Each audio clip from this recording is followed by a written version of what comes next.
Bapak dan Ibu semuanya. Semoga setelah menyanyikan lagu Indonesia Raya dan Mars Telkom University, kita jadi lebih semangat ya Bapak dan Ibu di pagi menuju weekend ini. Acara selanjutnya, marilah kita simak bersama-sama sambutan dari Ibu Dekan Fakultas Ekonomi dan Bisnis Telkom University, Ibu Dr. Ratri Wayuning Tias. Kepada Ibu Dekan, waktu dan media dipersilahkan. Mangga Ibu. Ya, siap. Terima kasih Bu Dian untuk sebagai moderator ya, MC ya pada kesempatan pagi ini. Baik, selamat pagi. Assalamualaikum warahmatullahi wabarakatuh. Selamat pagi saya ucapkan pertama-tama tentunya kepada yang terhormat Profesor Dr. Heru Kurnianto Cahyono SMM, beliau selaku Guru Besar Fakultas Ekonomi dan Bisnis Universitas Muhammadiyah Yogyakarta dan Universitas Gadjah Mada. Selamat datang Profesor, selamat bergabung di ruang virtual ya Prof. Semoga berkenan. Siap, semoga berkenan mengisi di pagi hari ini, memberikan inspirasi dan insight buat rekan-rekan semuanya peserta.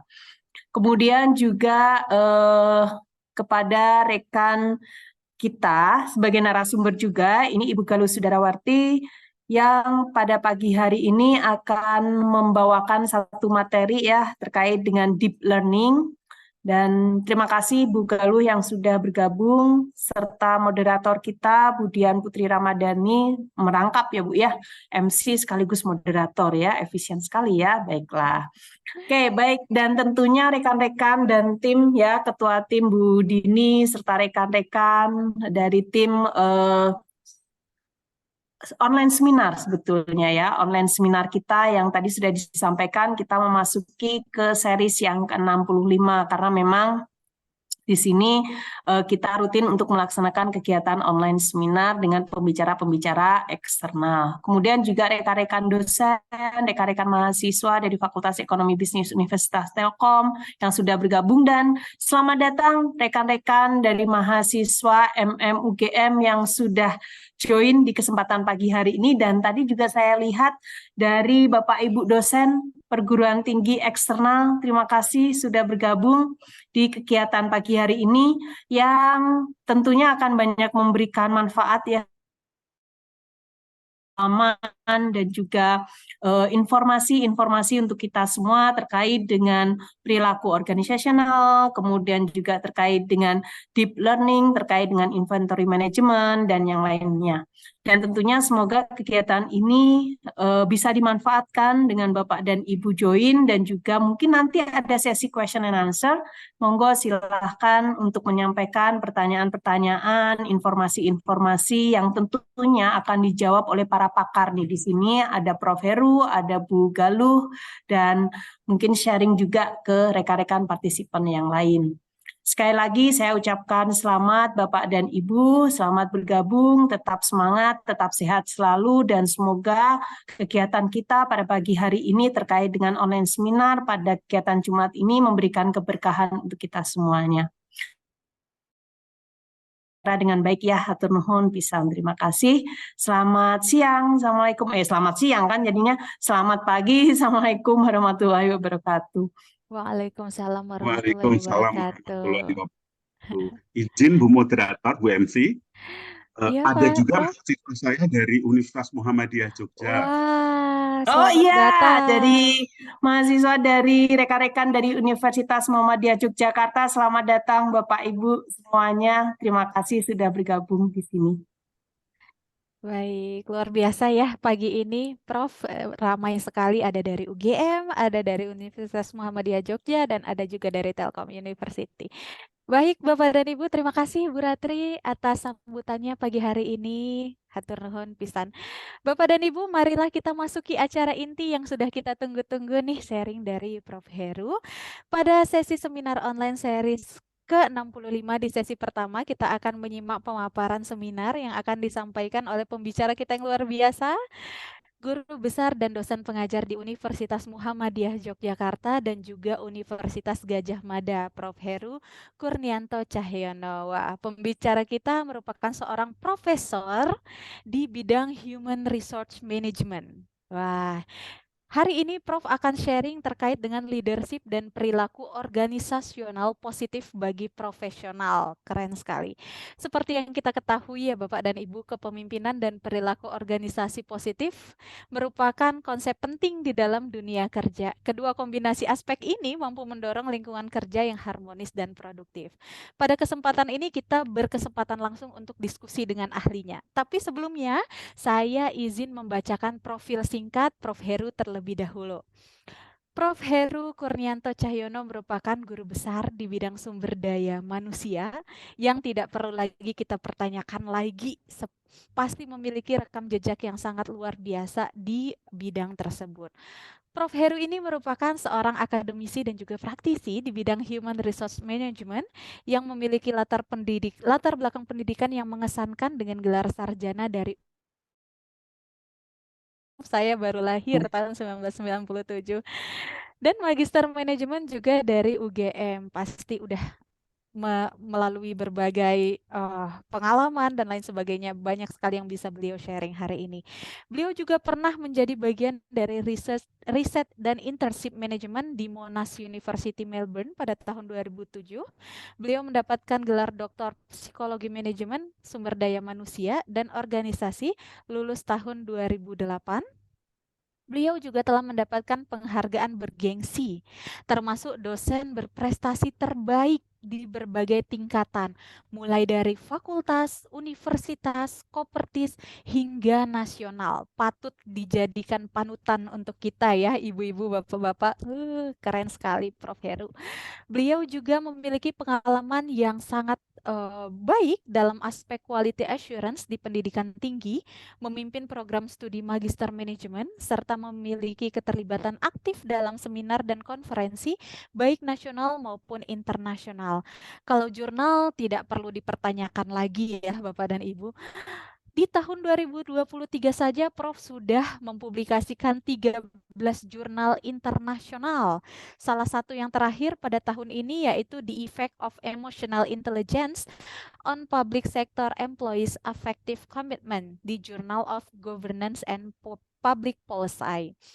Selain di bidang akademik, Prof Heru juga memiliki pengalaman profesional di sektor perbankan, dalam pengembangan balance scorecard untuk institusi dan lain sebagainya. Dengan pengalamannya yang sudah pasti wow ya Bapak dan Ibu, kami yakin Prof Heru mampu memberikan pandangan dan wawasan yang sangat berharga bagi kita semua. Mari kita sambut dengan hangat Prof Heru Kurnianto Cahyono. Kepada Prof Heru, seluruh media kami persilahkan. Mangga Prof. Terima kasih Ibu Dian Putri Ramadhani ya. Terima kasih juga tadi sambutan dari Ibu Ratri, Ibu Dekan. Kemudian banyak narasumber lain ya, ada Ibu Galuh, kemudian ada Ibu Dini ya.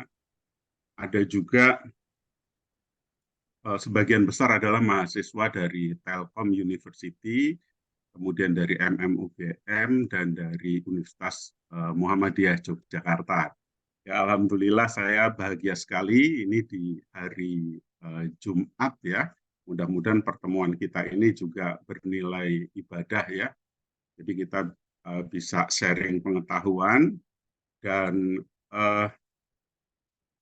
Bu moderator tadi Bu Dian begitu antusias ya menyampaikan hal-hal terkait dengan seminar kita sehingga suasananya luar biasa ya. Kita jadi penuh dengan senyum, antusias ya, gembira. Nah, sekarang saya tertarik dengan kata antusias ya, kemudian gembira, kemudian optimis ya. Ini sebetulnya milik para profesional. Jadi sebetulnya hal yang terpenting dimiliki oleh teman-teman sekalian, saudara sekalian, mahasiswa adalah bagaimana Anda memiliki sikap optimis, punya percaya diri, bersyukur, ya, bahagia, antusias, respect, ya, dengernya aja seneng, ya, dengar kata itu udah seneng. Bayangkan kalau itu melekat pada diri kita, lalu dibawa ke dalam organisasi. Jadi itu jauh lebih penting daripada indeks prestasi. Jadi kalau indeks prestasi 4, tapi dia tidak punya optimisme, dia tidak punya confident, dia tidak bahagia, itu energinya beda. Jadi saya kebetulan juga beberapa kali membantu di perusahaan, termasuk di komite salah satu BUMN, itu membahas mengenai bagaimana menjaga iklim organisasi. Jadi bagaimana suasana organisasi itu menyenangkan, membahagiakan. Karena sebetulnya setiap orang itu kan punya energi. Nah, energi itu sifatnya menular. Jadi kalau kita energinya, moodnya jelek, ya, kita pesimis, kita suka menggerutu, nah ini menular. Nah, saya beda banget kalau saya pergi ke Telkom. Saya kalau pergi ke Telkom itu lihatnya seperti taman bunga akademik. Saya melihat bunga-bunga, ya, hembusan angin, aroma semerbak bunga itu, wah, ini betul-betul sangat kondusif, ya. Nah, saya yakin generasi muda di sini ada dari Universitas Telkom, ada dari Universitas Muhammadiyah Yogyakarta, ada dari Universitas Gajah Mada, ya. Itu melekat pada setiap tarikan nafas. Jadi bagaimana teman-teman sekalian selalu membawa sikap-sikap, atau saya bahasa sederhanakan adalah emosi positif. Jadi optimisme, antusias, ya, kemudian respect. Nah, itu gimana nih memanagenya? Ini sebetulnya kan modalnya para leader. Jadi kalau kita bicara before leading another, atau memimpin orang lain, atau memimpin publik, maka sebelumnya kita memimpin diri kita sendiri, leading self, ya. Jadi gimana nih kita itu tidak menyerah dengan yang namanya mood, ya. Kita merasa, wah, hari ini saya nggak mood, hari ini saya stres nih. Lalu saya mengatakan, udahlah, karena stres saya diem aja, saya mager deh. Karena apa? Karena saya stres. Dan kita lupa bahwa kita sebetulnya adalah sutradara kita sendiri. Kita adalah aktor diri kita sendiri, yang kemudian kita bisa melakukan adaptasi, bagaimana kita coping menghadapi situasi yang penuh ketidakpastian. Ya, salah satu fungsi atau peran leader adalah bagaimana dia coping uncertainty and making stability. Jadi menghadapi situasi yang sangat tidak pasti, yang punya kompleksitas tinggi, tapi dia bisa menciptakan kepastian buat anak buahnya. Jadi kalau saya membayangkan teman-teman sekalian nih, partisipan dari Telkom yang hebat-hebat, dari UMY yang luar biasa, dari UGM yang dahsyat, ya, ini energinya itu sudah menunjukkan bahwa Anda adalah orang sukses. Ya, jadi ini energi ini kadang-kadang di perguruan tinggi ini perlu agak perlu di-deliver. Jadi itu harusnya juga melekat pada pembelajaran di dalam mata kuliah. Karena kalau kita bicara optimis, kita nggak cukup dengan memahami apa definisi optimis. Kalau kita antusias, kita nggak cukup memahami apa definisi antusias. Tapi bagaimana kemudian kita bisa memberdayakan, ya, kita sendiri, lalu lingkungan. Nah, inilah sebetulnya leadership. Jadi leadership itu bukan hanya teman-teman sekalian bicara tokoh-tokoh manajemen seperti Jack Welch, bicara mengenai tokoh seperti Mahatma Gandhi, seperti Bung Karno, yaitu leadership. Tapi kita baru bicara leader itu ada pada sosok orang lain. Dan sekarang kita bicara, yuk kita tumbuh kembangkan leadership yang ada dalam diri kita. Nah, peran orang lain ini kan sebetulnya sebagai role model, ya. Bagaimana kita kita melihat atau terinspirasi oleh sosok-sosok itu, ya. Oke. Baik, jadi saya nanti akan bahas di PPT saya, ya, tapi sebelumnya saya akan sampaikan pantun, ya. Beli kimpul, jangan lupa gulai. Karena semua udah kumpul, yuk kita mulai. PPT-nya kita mulai, ya, monggo, silakan. Oke.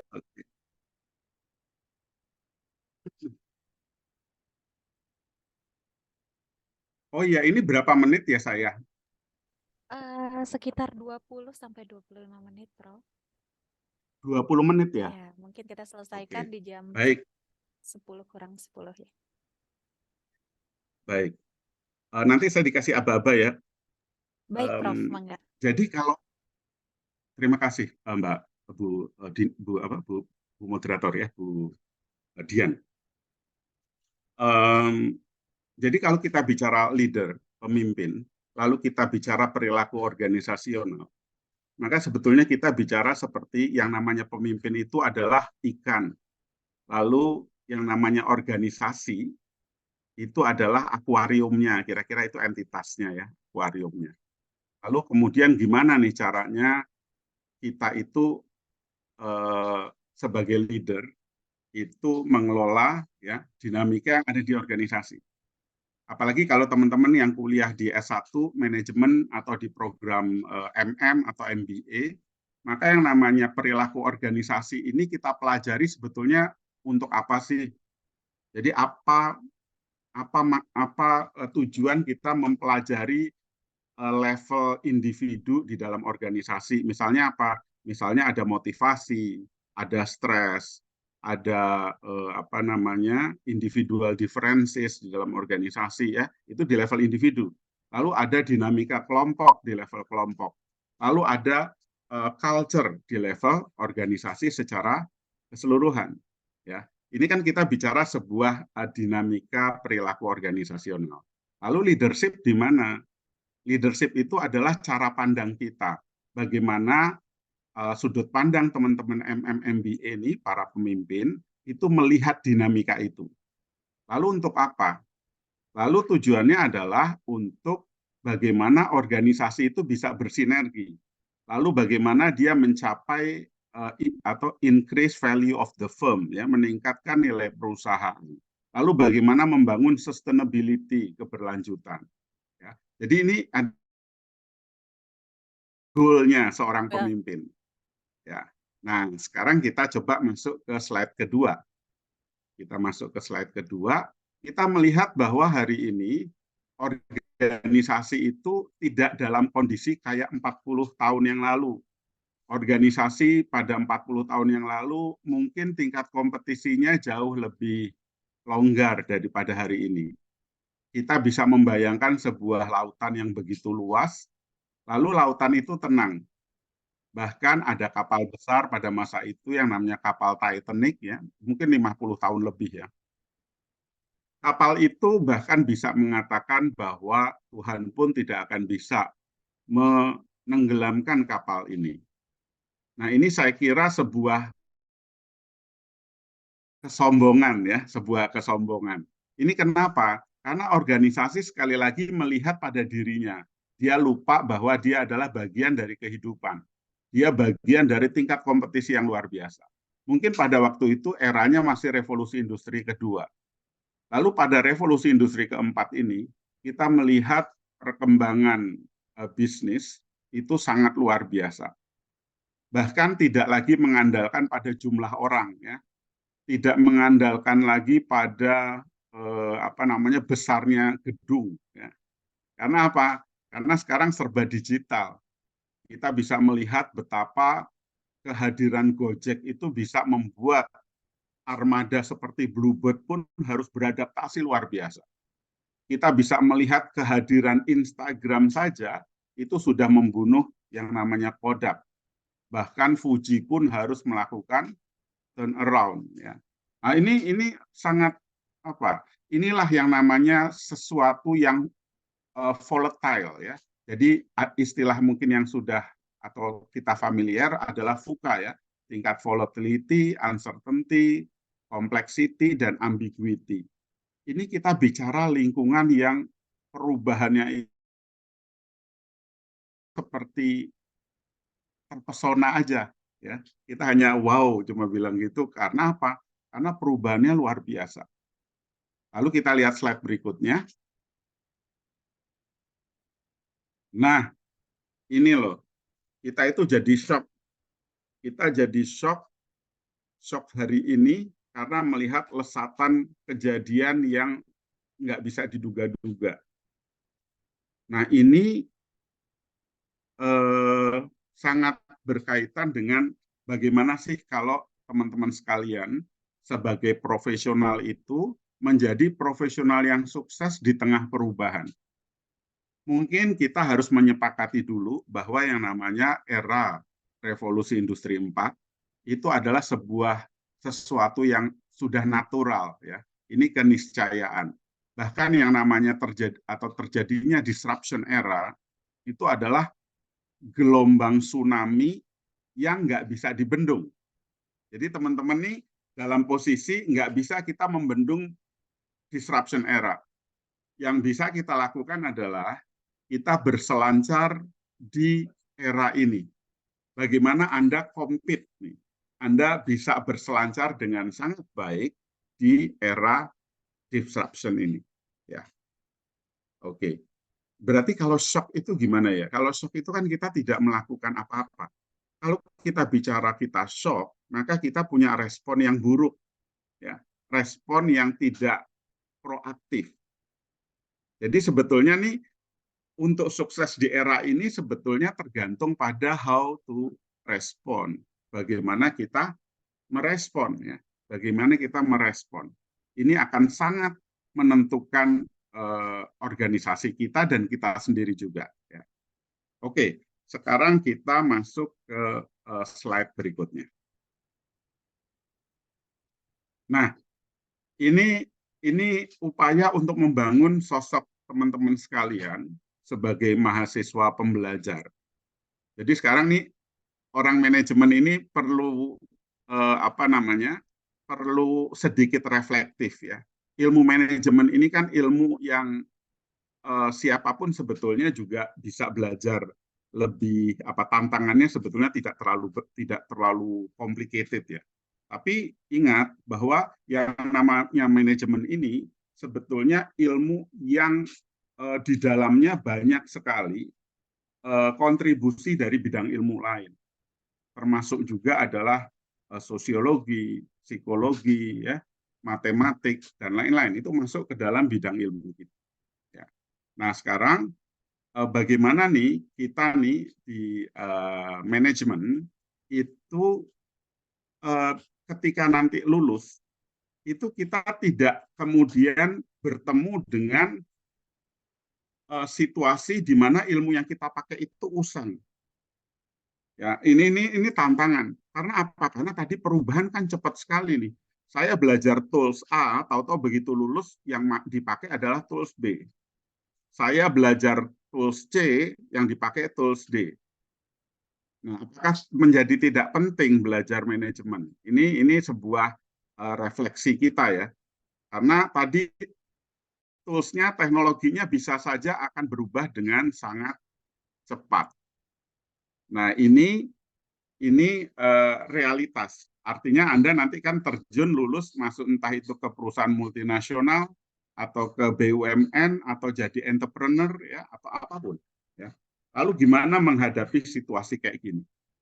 Nah, pembelajaran di business school itu penting untuk mengedepankan aspek ini, ya. Aspek ini sementara menurut saya belum dapat porsi yang optimal. Ini adalah ilmu di mana kita bisa beradaptasi. Ini adalah ilmu untuk membangun kapasitas kita untuk catch up. Kapasitas kita learning to learn, ya. Belajar untuk belajar.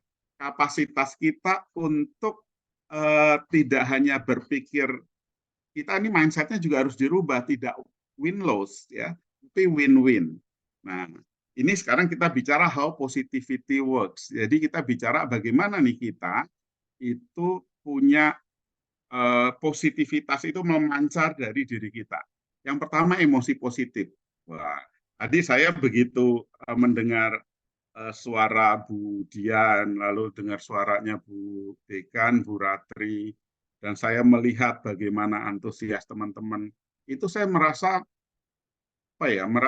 wah, ini saya berhadapan dengan orang-orang hebat, ya. Orang-orang hebat itu punya daya apresiasi yang tinggi. Orang-orang hebat itu punya kemampuan memotivasi yang hebat. Jadi kebanyakan orang hebat itu udah tidak terlalu banyak memikirkan dirinya sendiri. Jadi dia berpikir bagaimana organisasi saya maju, bagaimana teman-teman saya maju, bagaimana tercipta sinergi di dalam pembelajaran ini. Nah, itu adalah ciri-ciri orang hebat yang saya temukan di sini. Nah, ini pertama kali emosi positif. Emosi positif itu gimana? Emosi positif itu bahan bakarnya itu adalah bersyukur. Jadi kalau teman-teman lupa bersyukur, ya susah deh memunculkan emosi positif. Bersyukur itu sesuatu yang tidak sulit ya. Bersyukur itu sebetulnya kita hanya mengambil keputusan aja. Posisi kita sebagai leader itu adalah sebagai sutradara yang memutuskan mau bersyukur atau tidak bersyukur ya. Dalam kitab suci itu ada 75 kata yang mendorong kita bersyukur. Sehingga apa? Di sini kan Tuhan tahu sebetulnya apa sih pentingnya bersyukur ya. Bersyukur itu ada konsekuensinya. Sehingga kita nih pagi hari ketika mau kuliah, entah itu di Telkom, atau di UGM, atau di UMY, atau mungkin di tempat kerja kita, itu kita penuhi dulu nih, kalau kita udah lihat bensin mobil kita, lalu kita juga lihat tangki syukur kita. Kita penuhi dulu tangki syukur kita sehingga apa?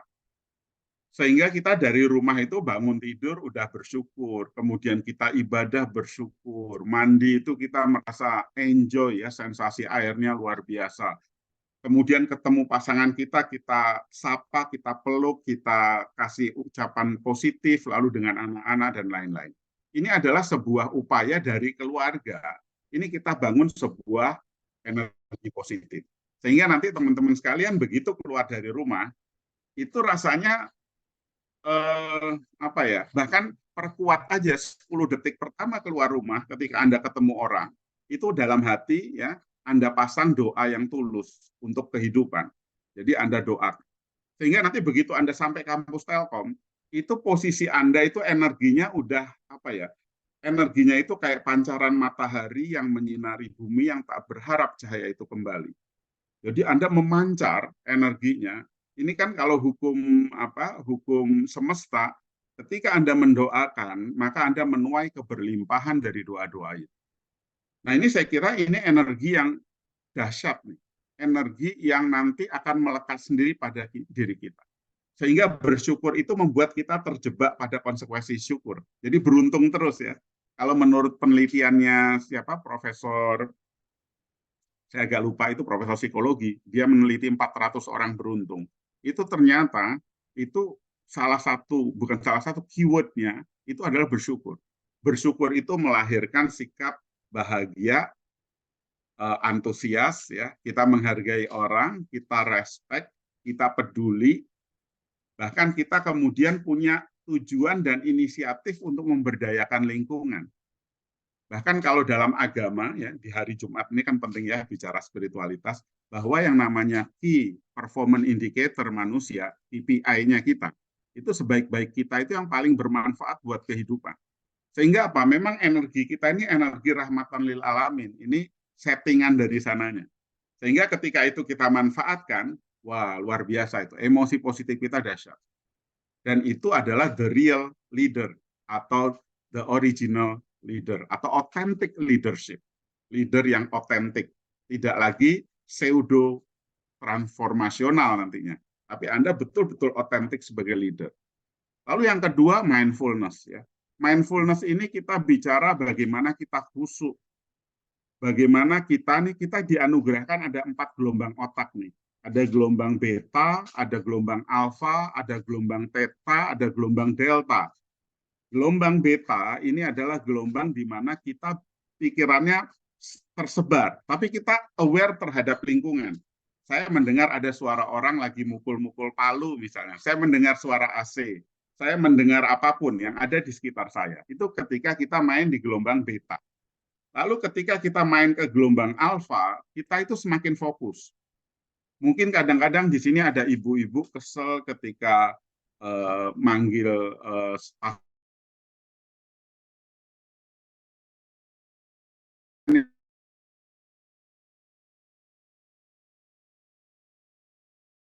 Ternyata dia sedang baca, kita sudah khusyuk pada level gelombang alfa. Ya. Theta semakin khusyuk. Nah, eh, ini gelombang ini harus dimanfaatkan, termasuk beta, alfa, theta, delta. Delta ini gelombang tidur pulas. Itu ketika kita mau tidur ya, atau bangun tidur, itu kan nggak langsung dari delta ke beta, pasti melalui alfa dan theta. Alfa theta ini levelnya namanya subconscious dalam pikiran kita. Nah, itu dimanfaatkan betul. Orang barat sering melakukan self-talk, bicara pada diri sendiri yang positif, sukses. Saya seorang public speaker yang hebat. Saya pembelajar yang canggih. Saya menghargai diri saya apa adanya, lalu saya juga menghargai lingkungan saya. Nah, itu statement-statement itu saya kira penting dikomunikasikan pada level alfa dan theta.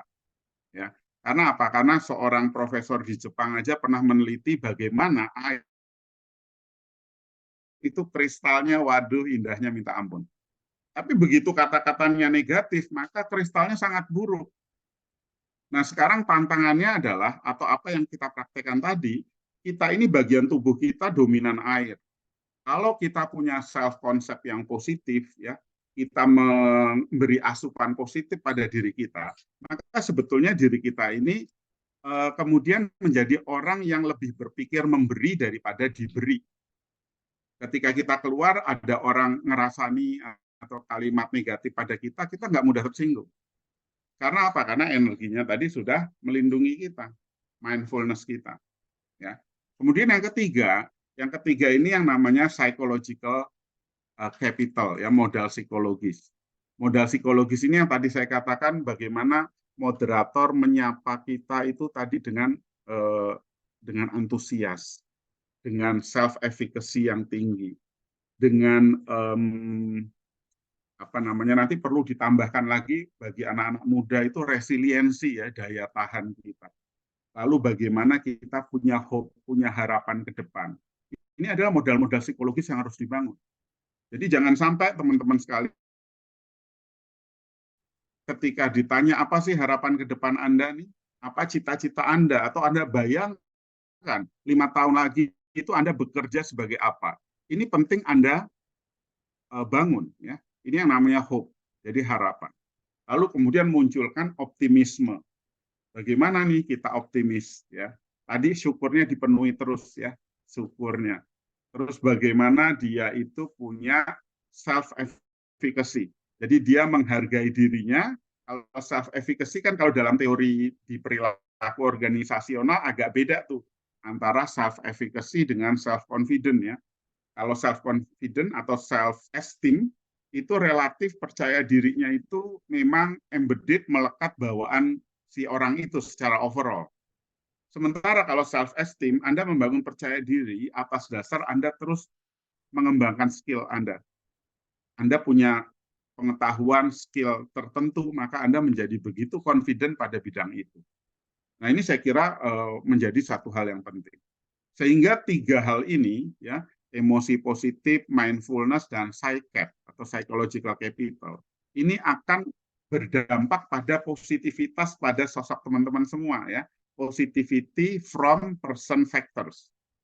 Anda memancarkan, ya, hal-hal positif yang kemudian ini akan berdampak bukan hanya buat Anda, ada 4 hormon tuh dalam diri Anda yang menjadi semakin bahagia, ya, semakin sehat, regenerasi selnya semakin baik. Bukan saja Anda membahagiakan diri Anda, tapi Anda juga membahagiakan lingkungan kerja Anda. Ya. Ini akan punya dampak yang sangat dahsyat, sangat luar biasa. Nah, itu pada level individu. Lalu kita lihat ke bawahnya. Di bawah ini kita bicara level organisasional. Ini namanya organizational culture and climate. Kita bicara iklim dan budaya. Iklim dan budaya ini sebetulnya kalau secara responsibility-nya itu lebih pada organisasi. Tingkat corporate-nya, bagaimana corporate mendesain culture and climate. Tapi sebetulnya orang-orang di dalam itu juga kontributif, ya. Pegawainya dari satpam sampai direktur itu juga berdampak pada iklim. Sehingga ini sebetulnya sangat berinteraksi. Organisasi itu kan sangat butuh merekrut orang bukan hanya pinter, tapi juga memperkuat budaya di perusahaan itu. Misalnya budaya perusahaan kita itu teamwork. Lalu kita mau rekrut orang pinter, ya, tapi dia individualistik. Wah, ini jadi tidak fit dengan budaya organisasi. Ya, ini yang namanya person organizational fit. Ini menjadi isu penting, ya.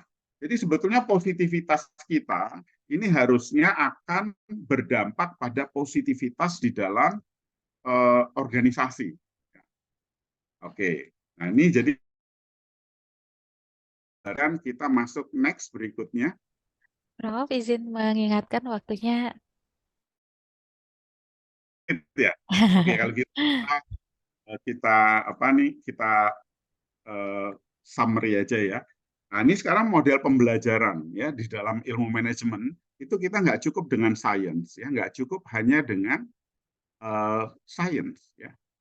Hipotesis, it's okay, tapi nggak cukup itu. Anda perlu experience, perlu craft ya, punya bakat Anda mengelola belajar ya dari lingkungan ya, pengalaman ini penting. Lalu vision ya, Anda punya arah ke depan dan soul, spiritualitas. Spiritualitas inilah yang membuat Anda itu punya integritas, punya kejujuran. Bagaimana manajemen itu menjadi trust di mata semua orang, di mata stakeholders ya. Ini menjadi satu hal yang sangat esensial. Jadi sebetulnya manajemen penting menjaga nama baik ya. Anda pun juga penting jaga nama baik Anda ya. Mahal itu. Nama baik mahal, jangan mau disogok-sogok ya. Jadi nama baik itu harus dijaga ya. Kemudian next slide monggo. Oke, ini kita akhirnya mencapai namanya abundance baik di level mindset, heart set sampai skill set. Ini sebetulnya sumber daya manusia, bukan hanya sumber daya manusia, sebetulnya ini modal manusia. Karena kalau sumber daya manusia, perspektifnya masih menjadikan dia biaya. Tapi sekarang kita modal manusia yang harus dibangun di dalam organisasi. Lalu next. Next. Ya. Nah, ini kita bicara level manusia ya. Level A itu adalah level materi. Jadi kita masih bicara, wah, pakaian kita nih rapi nih, bagus, kita udah dandan rapi dan sebagainya, kita punya pemikiran yang cerdas, itu kita baru level A. Sementara level B ini kita bicara level insting.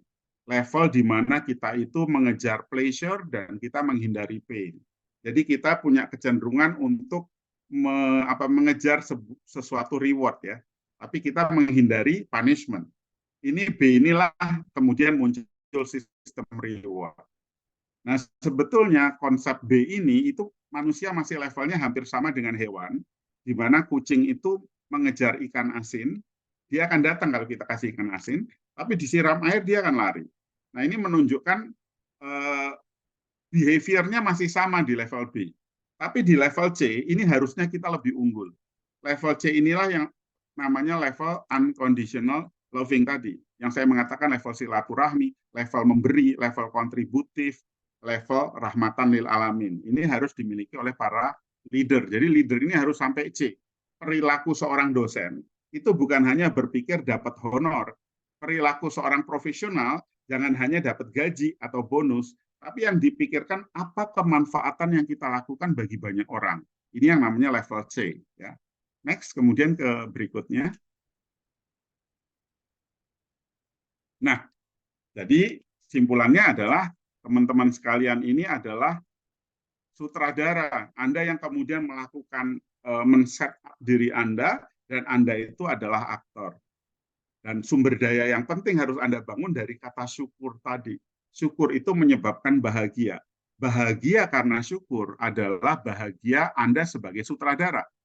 Jadi bahagia yang bukan sebagai sutradara, misalnya tiba-tiba Anda dikasih uang 10 juta atau 100 juta, lalu Anda bahagia, itu bahagia karena sebab.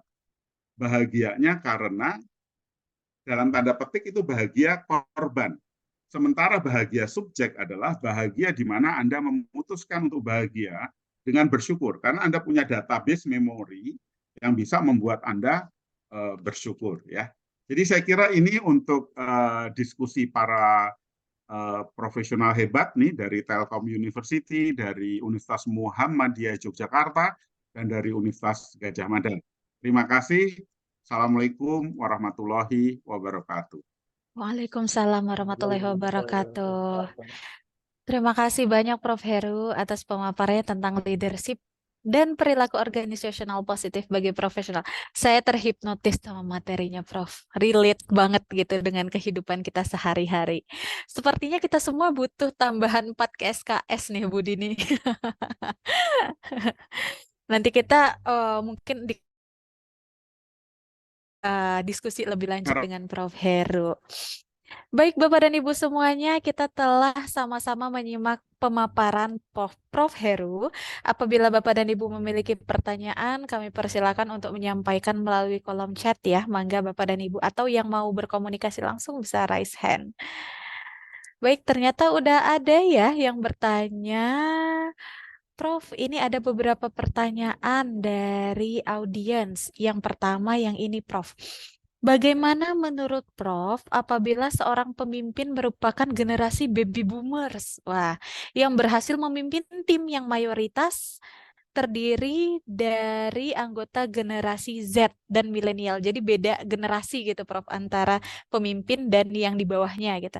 Dengan budaya dan harapan yang berbeda juga. Apakah ada strategi khusus yang direkomendasikan untuk menciptakan kolaborasi yang efektif? Sebaliknya, jika seorang pemimpin berasal dari generasi Z atau milenial, menurut Prof, apa langkah-langkah yang paling efektif untuk membangun relasi dengan staf yang mayoritas berasal dari boomers, sehingga tetap terjaga produktivitas dan keberhasilan tim, mengingat setiap generasi memiliki pemikiran dan ekspektasi yang berbeda-beda ya, Prof. Mangga, Prof. Heru. Oke, terima kasih. Kemudian ini juga pertanyaan yang sangat relate dalam keseharian. Karena begitu kita masuk kantor, kita nggak bisa menseleksi, saya pengennya temennya umurnya 20 aja deh. Atau teman saya 30 tahun, atau teman saya 40 tahun, atau 50 tahun ya. Ini kan sesuatu yang sangat realitas ya kita hadapi. Nah, tantangannya adalah kita seringkali baca-baca buku nih, generasi milenial karakteristiknya seperti ini. Generasi Z karakteristiknya seperti ini. Kemudian generasi baby boomers itu karakteristiknya seperti ini. Bahkan tradisional karakteristiknya unik lagi. Dan keunikan itu pada saat ini kita tidak bahas karena ini sangat terkait dengan bagaimana pengalaman kehidupan mereka ya di eranya masing-masing. Cuma ketika kita mau memimpin sebuah tim, ini kan penting kita berkomunikasi. Yang namanya komunikasi itu kita menjadi seorang sender, seorang yang menyampaikan pesan. Lalu mereka adalah receiver. Nah, dari kacamata komunikasi, maka sebetulnya yang paling bertanggung jawab dalam proses interaksi ini adalah kita nih.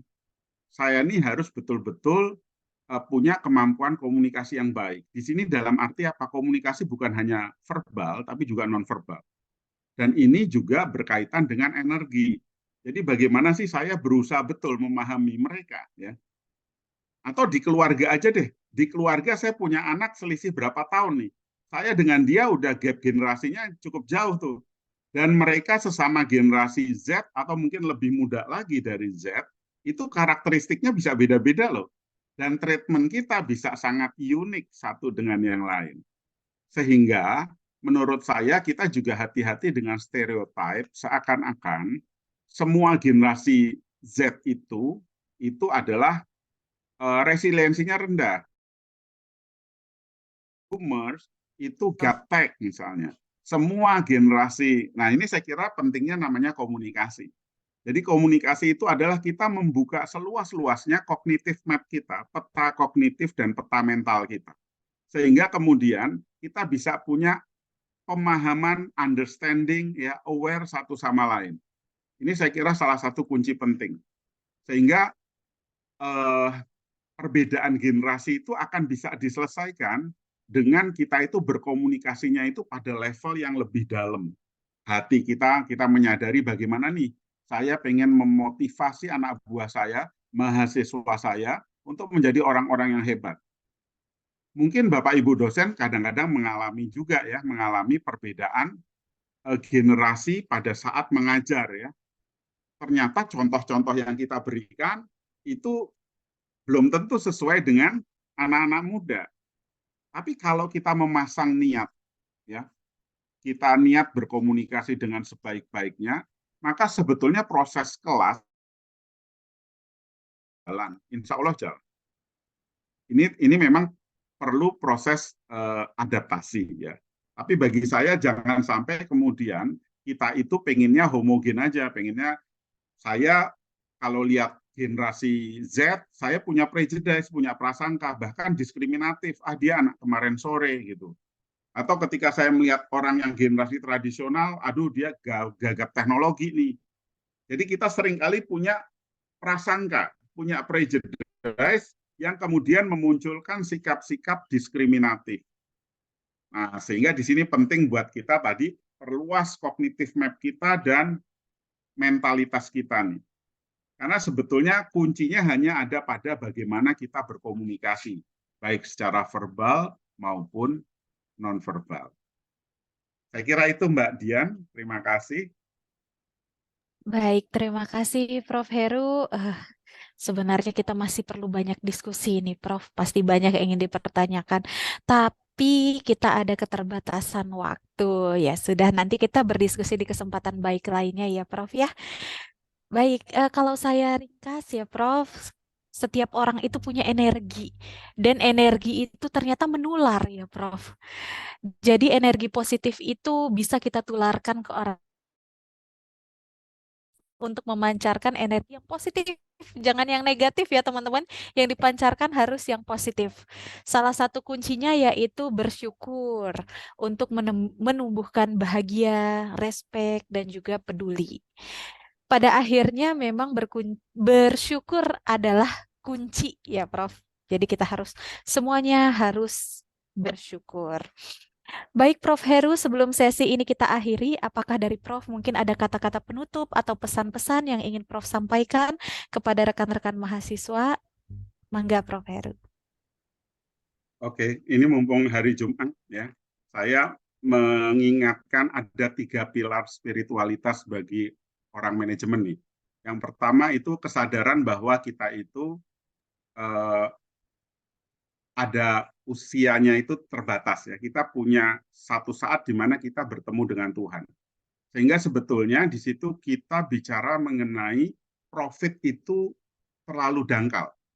Jadi kita jangan hanya berpikir profit, tapi kita berpikir seperti yang sekarang berkembang dalam dunia bisnis adalah profit, people, dan planet. Jadi kita bicara people itu bicara apa? Bicara keadilan. Lalu kita bicara planet, kita bicara apa? Kita bicara keberlanjutan, kita bicara generasi berikutnya. Ini poin spiritualitas level pertama. Lalu poin spiritualitas level kedua adalah terus pancarkan energi positif.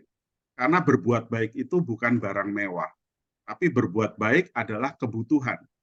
Sebaik-baik kita dalam key performance indicator itu adalah yang bermanfaat buat orang lain. Manajemen harus punya social impact. Lalu yang ketiga adalah hari ini kita lebih baik, harus lebih baik dari kemarin, dan besok lebih baik dari hari ini. Ini adalah mentalitas learner, mentalitas belajar. Jadi kita harus terus belajar. Dan silaturahmi mudah-mudahan selalu kita bangun. Dan saya ingin salah satu wujud silaturahmi saya dengan para teman-teman mahasiswa di Telkom University dan di UNY maupun di UGM, silahkan Anda subscribe nama saya di YouTube ya, Heru Kurnianto Cahyono. Nanti kita bisa silaturahmi karena banyak sekali video-video saya di nama saya itu Heru Kurnianto Cahyono YouTube ya. Ya, Bu Moderator, semoga pertemuan kita ini memberi manfaat buat kita semua ya. Terima kasih. Baik, terima kasih banyak Prof. Pertemuan ini sangat padat dengan makna ya Bapak dan Ibu semuanya. Jangan lupa di subscribe dan like YouTube channelnya Prof. Heru. Banyak sekali materi-materi yang sangat padat makna juga tentunya di sana. Baik, terakhir Prof, sebelum sesi ini berakhir, kami dari Fakultas Ekonomi dan Bisnis Telkom University ingin menyampaikan sertifikat penghargaan kepada Prof Heru yang akan diberikan secara simbolis oleh Ibu Ketua SOT kita, Bu Dini. Mangga, Bu Dini.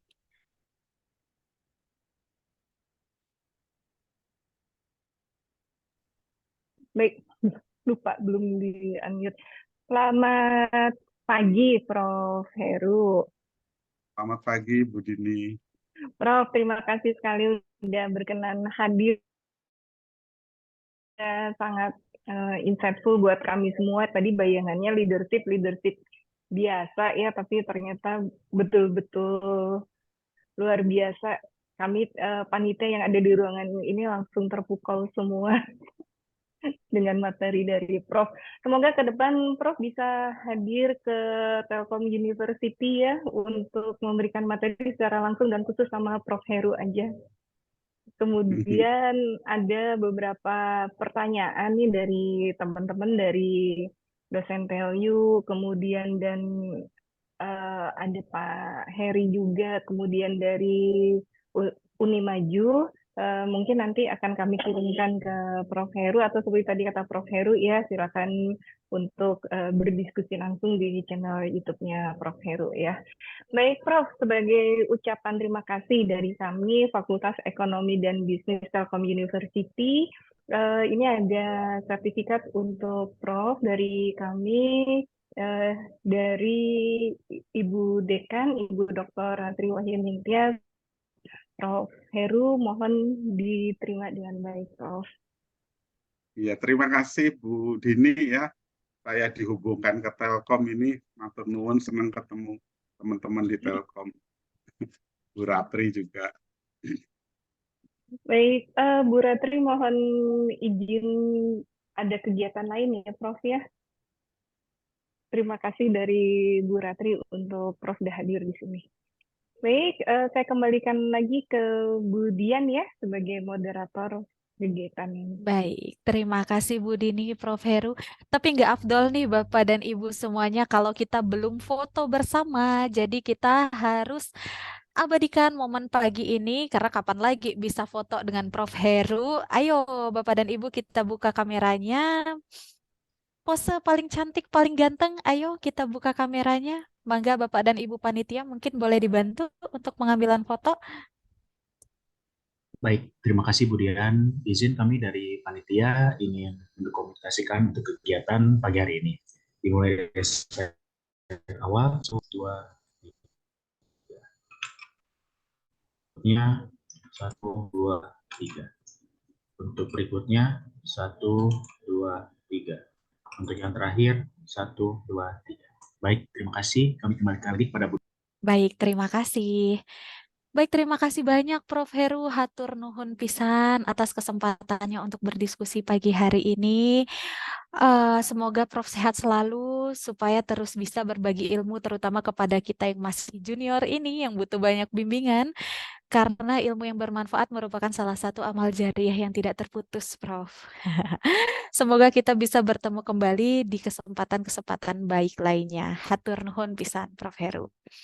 Baik, Bapak Ibu semuanya, acara sesi pertama sudah selesai. Mari kita masuk ke sesi selanjutnya, yaitu sesi kedua. Tapi sebelumnya, mari kita break sejenak menyimak video berikut. Mangga, Bapak dan Ibu panitia. Telkom University, a diverse institution. An institution that is continually conducting research and producing innovation for the national development. A campus that has a mission to contribute to the nation. This is Telkom University, the best private university in Indonesia, founded with spirit to contribute to the nation. Our dream to contribute to the nation was started in a 50 hectares campus area laid on Bumi Pasundan, West Java. A place for collaboration and innovation to become a research and entrepreneurial university that actively involves in ICT-based advancement of technology, science, and art. On this campus, students from Indonesia's 34 provinces and international students from countries around the world are enthusiastically participate on research and innovation. Telkom University is also known for its teaching, learning, and research excellence that support Telkom University to produce competent graduates who work globally in more than 30 countries. Moreover, Telkom University also has numerous partnership programs with industries that help students and graduates accelerate their careers. As an excellent ICT-based campus that won SPADA Award, National Award on E-Learning Program, Telkom University continually innovates to adapt to the current challenging situation. With determination to create the solution of the national challenges, Telkom University performs research and learning activities through its 7 schools and more than 40 study programs. It leads to several innovations that support the science development. The innovations were supported by 5 research centers, 31 research groups, and startup incubation by Bandung Technopark. All of the research and innovation achievements have led to the status of Best University on Innovation Management Award, awarded by Ministry of Education, Culture, Research and Technology.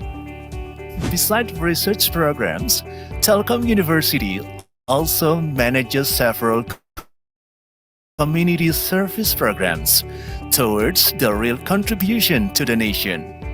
As a campus with the objective to contribute to the nation, Telkom University is the first campus that declares Kampus Merdeka, Merdeka Belajar, a policy of the Indonesian Ministry of Education, Culture, Research and Technology. As the best private university according to UI Green Metric 2021, Telkom University has a commitment to always maintain the natural ecosystem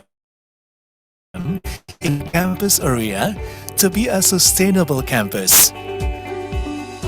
It also affects the learning environment where students and lecturers enjoy the comfortable atmosphere. We believe that all of Telkom University achievements, both national and global, could be acquired through the hard work and collaboration of all Telkom University stakeholders.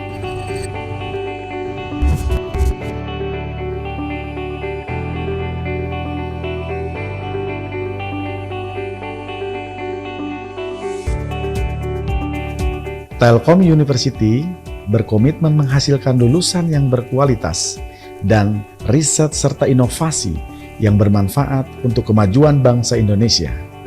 Telkom University contribute to the nation. Together, contribute to the nation in Telkom University.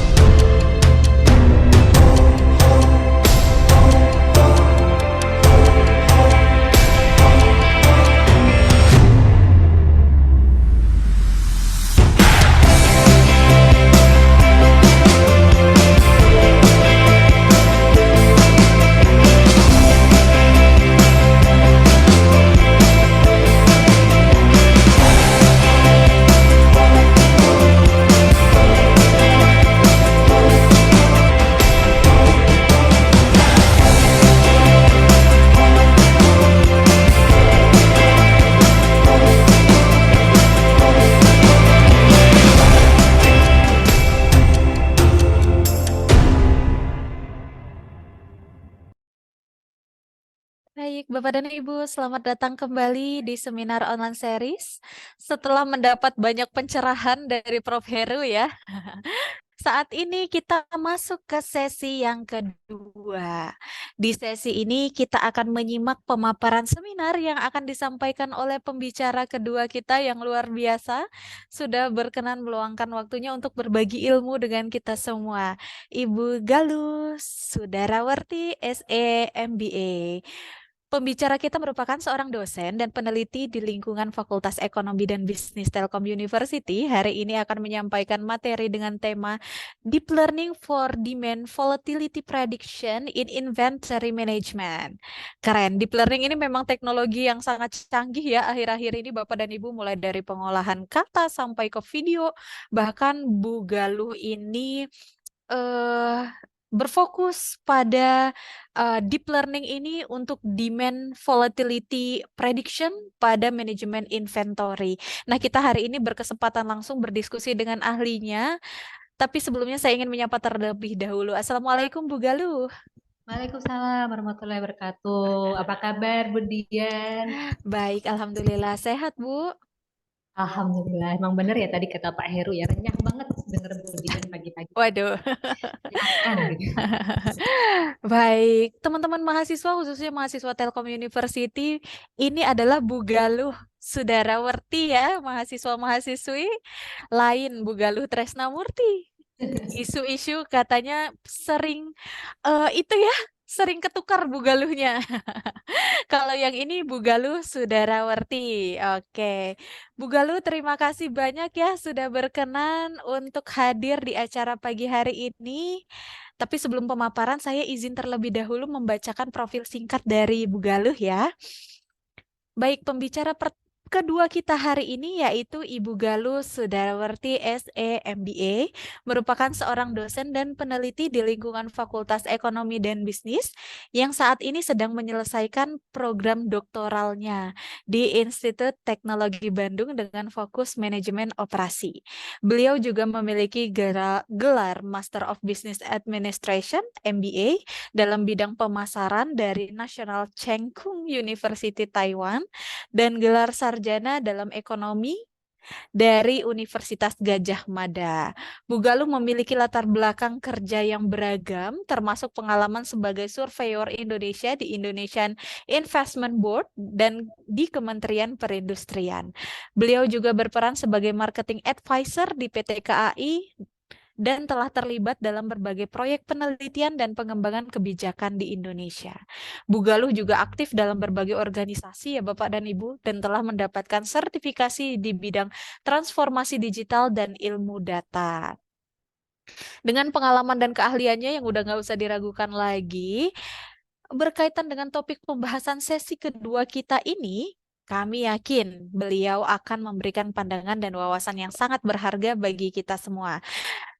Tidak usah berlama-lama, mari kita sambut dengan hangat Ibu Galuh Sudarawati MBA. Kepada Bu Galuh, seluruh media dipersilahkan. Mangga Bu Galuh.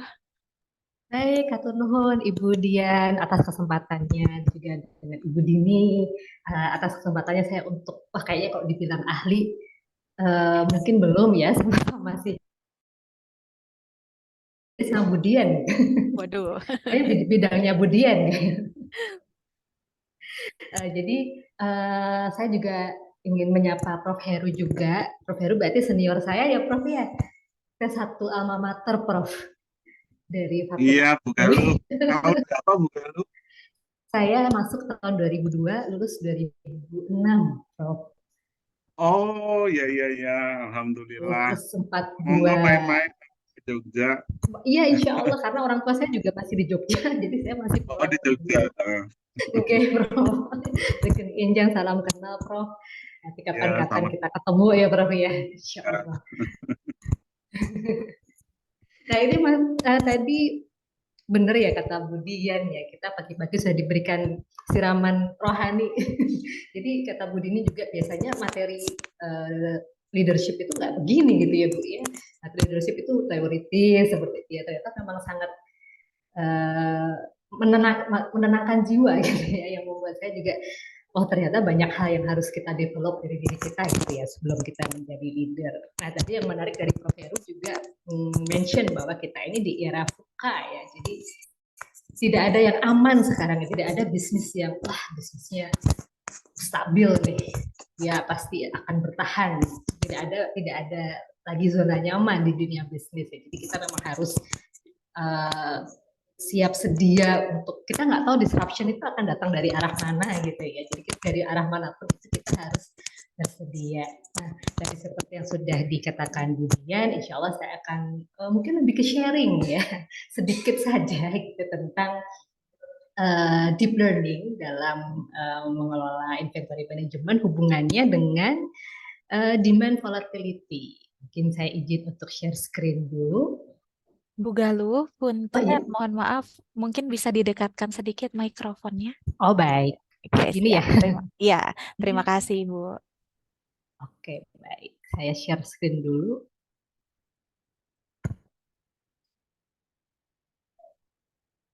Ini yang bisa share screen, saya bisa share screen atau dari panitia, Bu Dian? Bisa Bu, mangga. Bu Galuh sudah sebagai co-host. Oh baik.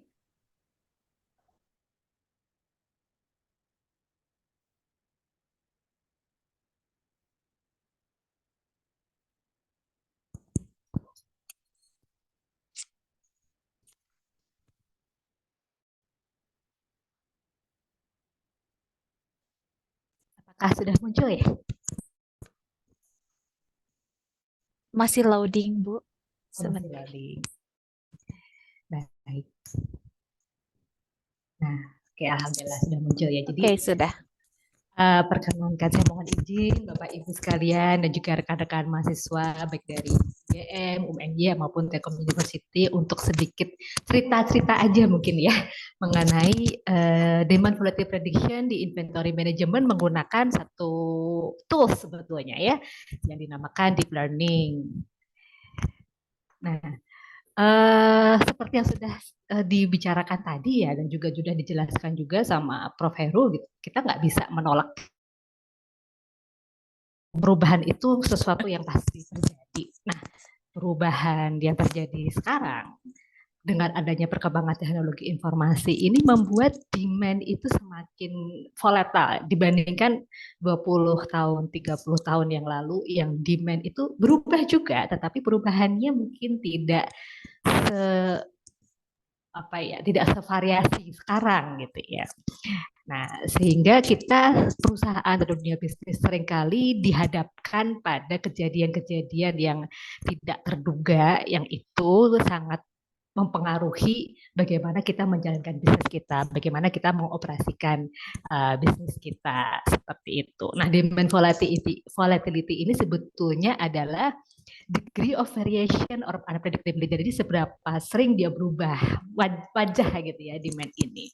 Seberapa cepat demand ini berubah, dan demand volatility ini sudah menjadi isu yang sangat penting gitu ya di industri dan sektor manufacture untuk 10 tahun terakhir. Jadi bahkan sejak sebelum COVID pun kalau saya ngobrol-ngobrol nih sama teman-teman di industri di manufacture, mereka juga selalu menghadapi tantangan dari hal ini gitu. Demand yang selalu berubah-ubah. Kenapa demand yang selalu berubah-ubah? Karena di era teknologi informasi ini, informasi sharing itu sangat mudah ya. Jadi ada tren baru misalnya. Orang tren dari segi gaya hidup. Sekarang ada gaya hidup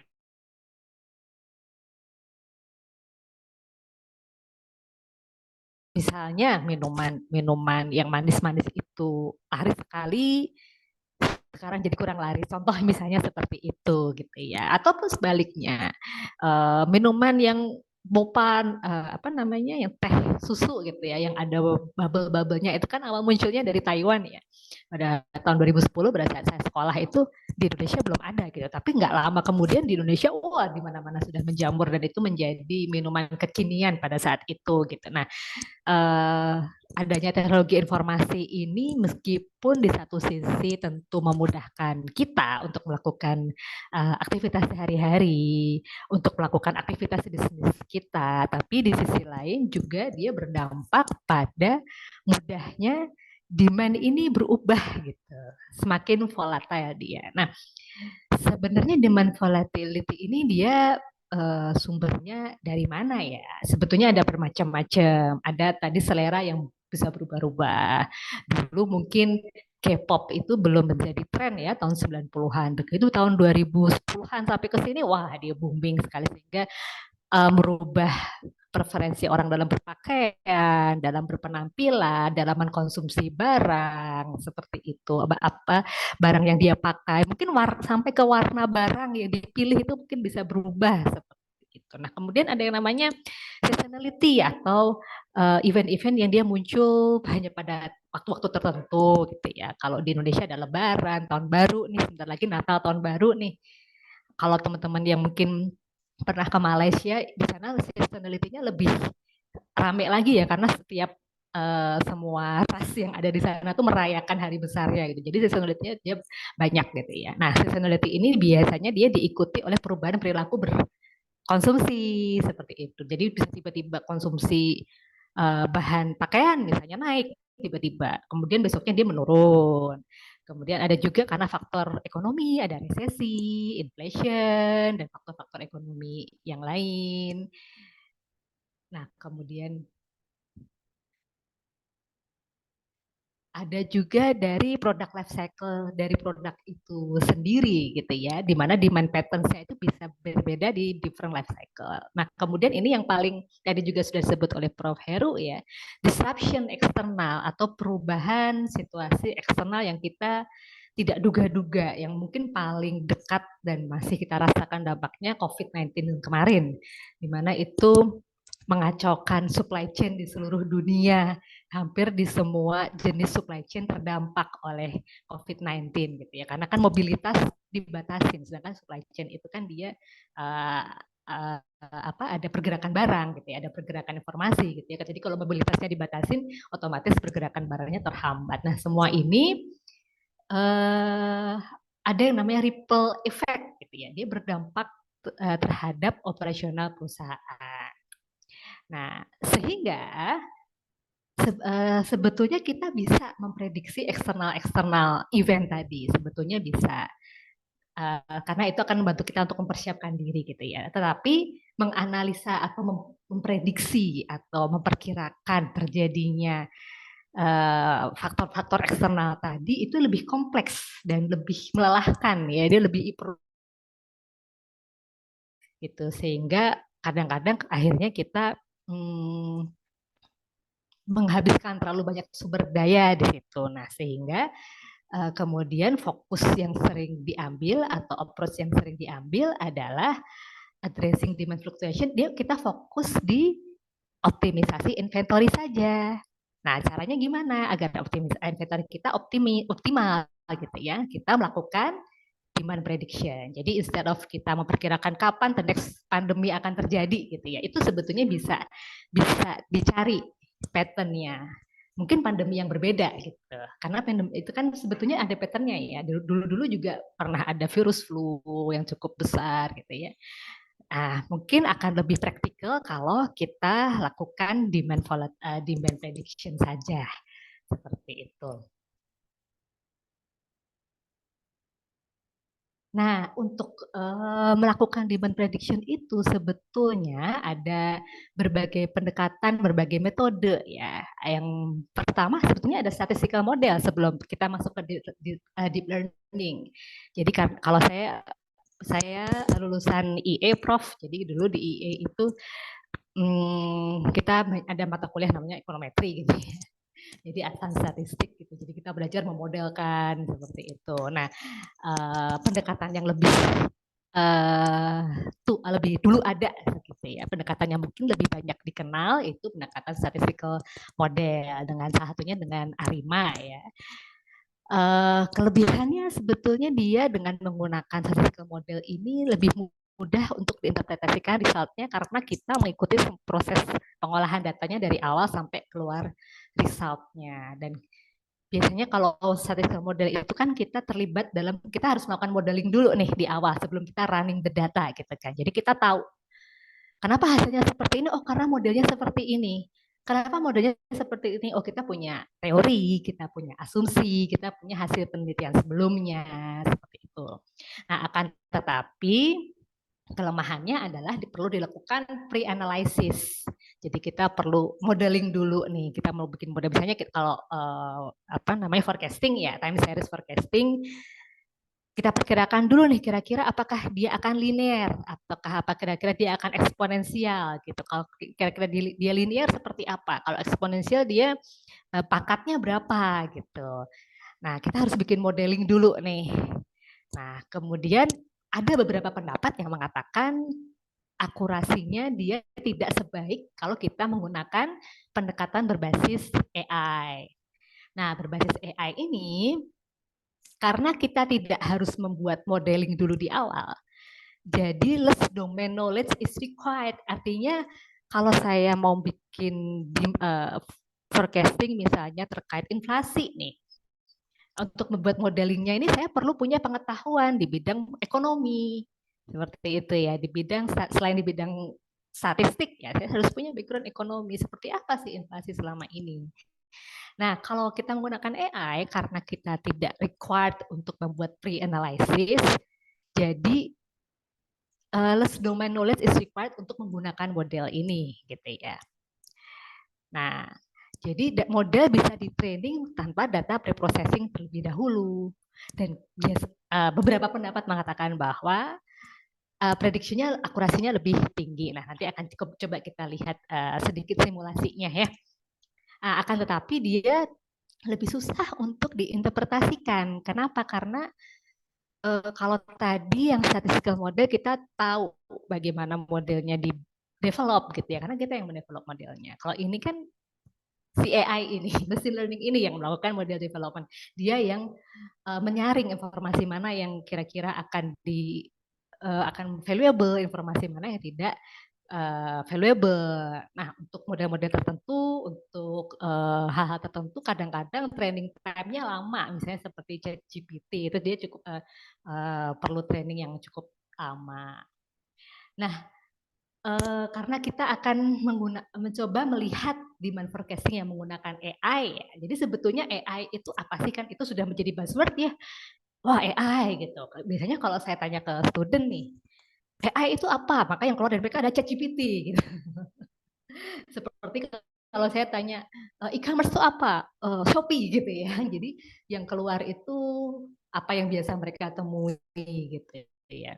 Nah, sebetulnya AI itu ada beberapa cakupan gitu ya. Yang pertama artificial narrow intelligence atau intelijensi terbatas gitu ya. Nah, ini yang biasanya disebut machine learning. Jadi kita AI ini hanya punya satu fungsi. Nah, contohnya bahkan untuk fungsi yang sudah sangat canggih seperti automatic vehicle pun AV gitu ya, itu pun sebetulnya masih di stage 1 ini, masih narrow intelligence areanya, cakupannya masih di narrow intelligence. Nah, yang stage kedua, stage berikutnya adalah artificial general intelligence ya. Jadi di sini seperti tadi Budian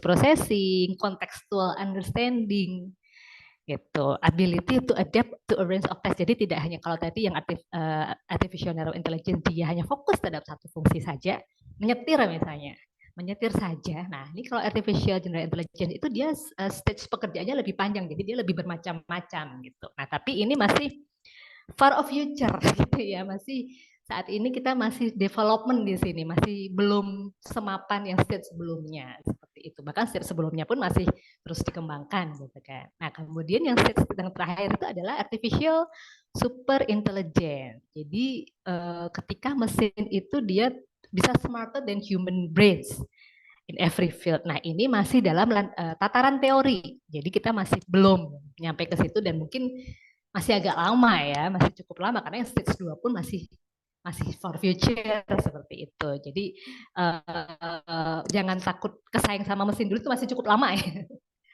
Tahapannya ke situ masih panjang gitu ya. Jadi pemberontakan mesin itu masih panjang. Sekarang kita masih ada di mesin learning, mesinnya masih harus kita training dulu. Jadi kita ada di sini. Nah, ini yang akan kita bahas pada hari ini. Nah, ini mungkin sedikit aja ya. Jadi deep learning, kalau tadi kan di depan judulnya bagaimana kita melakukan prediksi dengan deep learning gitu ya. Deep learning itu sebetulnya dia part of machine learning. Jadi machine learning itu ada bermacam-macam. Nah, salah satunya deep learning. Yang itu dia menggunakan multiple algorithm yang dia diorganize seperti saraf gitu ya. Jadi dia berlayer-layer seperti saraf. Nah, yang penyusunan yang seperti ini memungkinkan mesin untuk men-training dirinya sendiri untuk tugas-tugas yang spesifik. Nah, kemudian machine learning ini adalah part of AI. Jadi series of computer algorithm to create program that automate action. Nah, kemudian AI itu adalah ibunya gitu ya.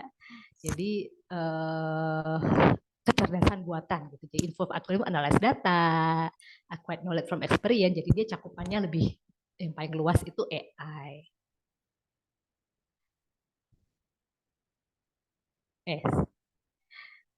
Nah, sedikit lagi tentang deep learning dari prediction. Jadi deep learning itu ada untuk forecasting dia ada beberapa jenis yang akan saya tunjukkan nanti adalah yang LSTM, long short term memory, dan apa itu gitu ya. Kemudian deep learning itu bisa memungkinkan pattern recognition. Jadi dia statistik juga bisa sebetulnya, tetapi deep learning ini dia excel at recognize complex patterns. Jadi untuk data-data yang dia lebih kompleks, dia memiliki power yang lebih besar. Jadi dia di inventory prediction, dia bisa identify trend, seasonality, dan dia non-linear dependency. Yang ini menjadi case sekarang ya, saat ini terjadi gitu. Nah, kemudian deep learning itu dia juga dealing with diverse and large data set. Dan dia punya kapasitas pemrosesan yang besar. Nah, dia bisa cukup powerful untuk menghandle data yang tidak linear. Yang ketika ada hubungan yang tidak linear antar berbagai faktor yang mempengaruhi demand tadi.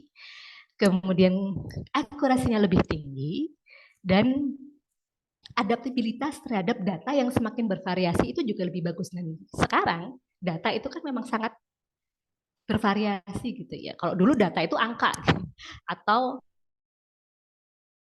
kalau sekarang ya angka, ya tulisan, gambar, audio, visual gitu ya. Ada structure, semi structure. Nah, adaptabilitas dari deep learning ini lebih besar. Nah, sekarang deep learning seperti apa yang akan coba saya tunjukkan? Saya akan menunjukkan yang namanya long short term memory. Agak ini ya, tabelit ya, long short term memory gitu. Jadi dia long term apa short term gitu.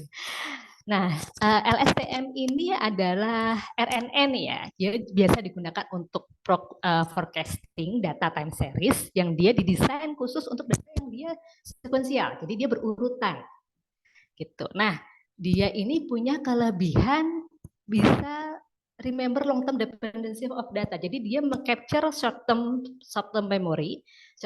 Nah, short term ini dia pakai untuk pembelajaran long term memorinya. Nah, dia punya mekanisme untuk remember or forget. Jadi dia akan memilih informasi mana yang bermanfaat dan yang tidak. Yang ini membantu neural network untuk remember patterns.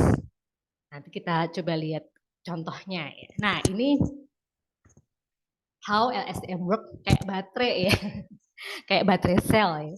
Jadi dia ini terdiri dari forget gate, input gate, dan output gate. Jadi nanti informasi itu kan masuk ke input gate. Tetapi dia akan diujikan di forget gate ketika ada informasi yang dia akan memilih gitu. Kalau tadi di statistik kan kita harus bikin model dulu nih. Untuk kita tahu informasi mana yang penting, informasi mana yang nggak penting gitu ya. Nah, kalau di sini dia yang melakukan si machine learning ini. Nah, kalau sekiranya ada informasi yang tidak relevan, dia keluarkan. Kalau ada informasi yang relevan, ada dua actionnya. Dia masukkan lagi ke input gate, maka ini akan menjadi input gate untuk periode analisis berikutnya. Misalnya kita mau forecasting untuk 20 tahun gitu, atau 20 bulanan gitu ya. Kalau inventory kan dia biasanya bulanan. 20 bulan misalnya. Jadi input gate bulan pertama setelah masuk ke forget gate, oh ada informasi yang penting. Kita masuk ke input gate untuk dipakai di analisis bulan kedua. Nah, tapi ada juga yang dia masuk ke output. Jadi ini berikutnya tidak relevan, tapi dalam jangka panjang dia relevan. Jadi ada dua yang di-keep. Nah, sedangkan yang tidak relevan dia keluarkan informasi itu. Begitu. Nah, kenapa kita menggunakan LSTM dalam forecasting? Jadi dia capturing short term pattern. Jadi dia cara bekerja dia ini adalah data, dia buat tren jangka pendeknya. Kemudian dari untuk periode pertama gitu ya. Kemudian di periode kedua dia bikin tren lagi dibanding di periode pertama tadi dia bikin forecasting untuk periode kedua. Nah, di periode kedua dia membandingkan forecasting dari tadi periode sebelumnya dan data realnya. Kemudian dia forecasting lagi untuk periode ketiga. Nah, periode ketiga dia punya hasil forecasting sebelumnya dan punya data real bulan ketiga itu dan seterusnya. Jadi apa yang menjadi output di periode sebelumnya itu menjadi input di periode berikutnya. Demikian seterusnya. Maka oleh karena itu dia cocok untuk sequence learning berurutan. Karena dia akan mempelajari perilaku data dari periode pertama, periode kedua, periode ketiga dan seterusnya. Perilaku datanya ini tidak ada konteks yang ditinggalkan gitu. Jadi semua dipelajari. Jadi ketika di periode keempat itu sudah mencakup perilaku data periode pertama, kedua, ketiga, seperti itu. Nah, kemudian dia handling irregularities dan dia bisa menghandle data missing value. Kalau di statistik missing value ini harus kita treatment. Kalau ada missing value, ini akan menjadi bagian dari learning dia di data periode itu. Seperti itu. Jadi kok data periode keempat ada yang bolong-bolong nih. Nah, itu nggak masalah. Ini dia irregularities itu menjadi part of pattern recognition dia. Seperti itu. Nah, ini sekarang ini sedikit simulasi ya, sedikit simulasi. Jadi ada sebuah pabrik dia benang dari polyester. Jadi dia harus menyimpan stok polyester ya. Nah, kalau ada perusahaan yang dia itu memproduksi intermediate goods, kalau benang itu kan intermediate ya, bisa dibilang seperti itu, biasanya dia akan berusaha jangan sampai dia kehilangan tidak bisa memenuhi demand dari pembelinya, karena pembelinya biasanya dia belinya bukan ketengan gitu ya, biasanya dia belinya dalam partai besar, dan kalau dia tidak bisa memenuhi demand si kliennya itu, dampaknya akan sangat cukup besar terhadap perusahaan tersebut. Nah, sehingga behavior yang biasanya muncul adalah inventory itu di fullin terus. Jadi contohnya ini di Januari 2018 dia beli full ya. Dia beli full, kemudian setelah dia produksi kan turun inventory-nya ketika ada gap antara yang sudah diproduksi dengan kapasitas gudang dia, itu dipenuhin sama dia. Begitu seterusnya. Nah, sehingga dampaknya adalah kalau inventory itu kan asosiasinya adalah cost gitu ya. Dampaknya costnya akan tinggi terus. Tapi kenapa dia melakukan itu? Karena dia takut dia nggak bisa produksi sesuai kebutuhan kliennya. Nanti kliennya pindah ke perusahaan lain begitu. Nah, oleh karena itu kita perlu melakukan kira-kira inventory yang optimal itu di titik mana gitu ya. Nah, kemudian saya coba lakukan modeling dengan LSTM dan ini saya bandingkan dengan ARIMA ya, ARIMA. Di sini bisa dilihat yang ungu ini actualnya, kemudian yang hijau ini hasil dari ARIMA, yang biru ini hasil dari LSTM, dan bisa dilihat bahwa lebih mendekati yang mana. Kalau bisa dilihat dari grafik ini, bisa kita lihat lebih mendekati yang long short term memory tadi, yang menggunakan deep learning tadi dengan error yang lebih kecil. Nah, kemudian nilai dari mean absolute percentage errornya juga masuk dalam kategori acceptable seperti itu dengan proses yang relatif lebih sederhana gitu ya daripada ARIMA, karena kita tidak perlu untuk membuat model di depan seperti itu. Nah, kita tiba pada conclusion. Sebetulnya penggunaan long short term memories ini untuk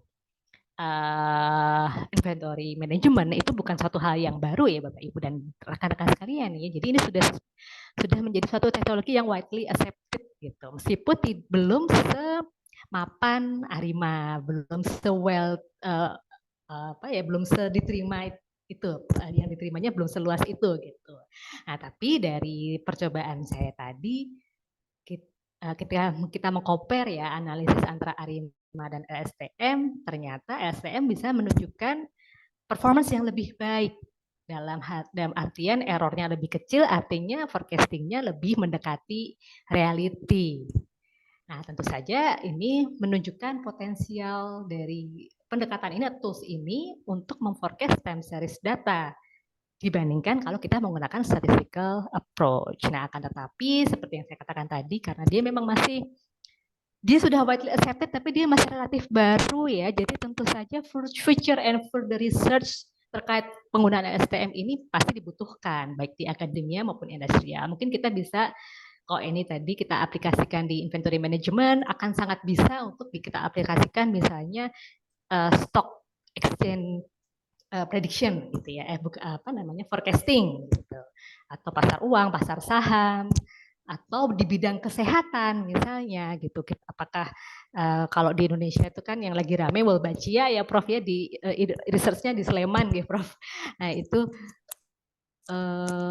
karena katanya Indonesia itu tingkat DBD-nya itu sangat tinggi. Nah kita bisa perkirakan dari tahun ke tahun, kira-kira tahun depan seperti apa nih. Nah jadi potensi untuk aplikasinya masih sangat besar. Kalau dikatakan ada kekurangan, saya yakin juga ada kekurangannya gitu ya.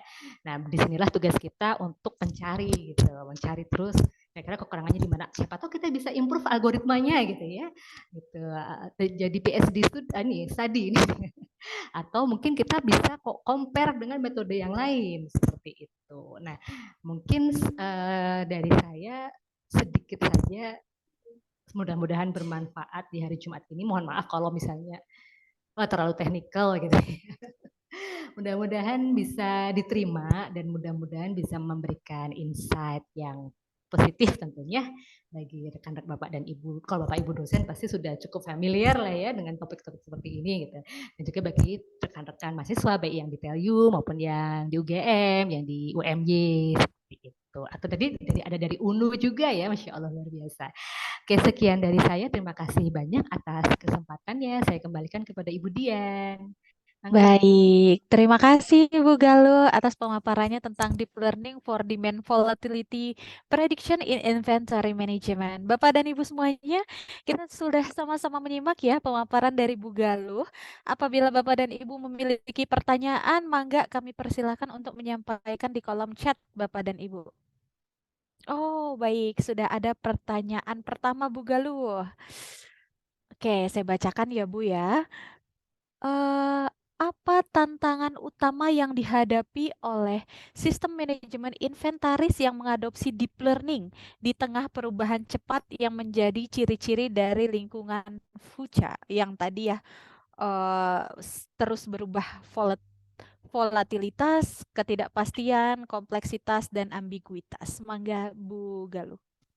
Nah, ini mungkin bisa nyambung ke materi Prof. Heru ya, kalau menurut, mohon maaf kalau ada yang salah, tapi kalau menurut hemat saya dari segi teknologi tentu masih ada banyak sisi yang bisa dikembangkan, tetapi teknologi ini atau pendekatan ini sudah cukup bisa dipakai sebetulnya, karena sudah banyak juga yang mengadopsi. Tapi tantangan utama adalah mau atau enggak. Tadi Prof. Heru di awal udah bilang, apakah kita bisa berubah, menyesuaikan dengan perubahan zaman, apakah mau nggak kita pakai AI gitu. Kalau saya ambil digital transformation sertifikasi itu dikatakan bahwa yang susah itu bukan belajar teknologinya, tapi merubah mindsetnya. Karena teknologi ini akan mengganti sebagian bisnis proses kita. Nah, tadi Prof. Heru juga sudah ngendikan kalau itu bukan satu hal yang mudah gitu. Beradaptasi itu nggak gampang dan makanya perlu ada peran leader tadi di situ. Nah, menurut saya tantangan utamanya justru di sisi manusianya gitu ya. Mau nggak mengadopsi sesuatu yang baru?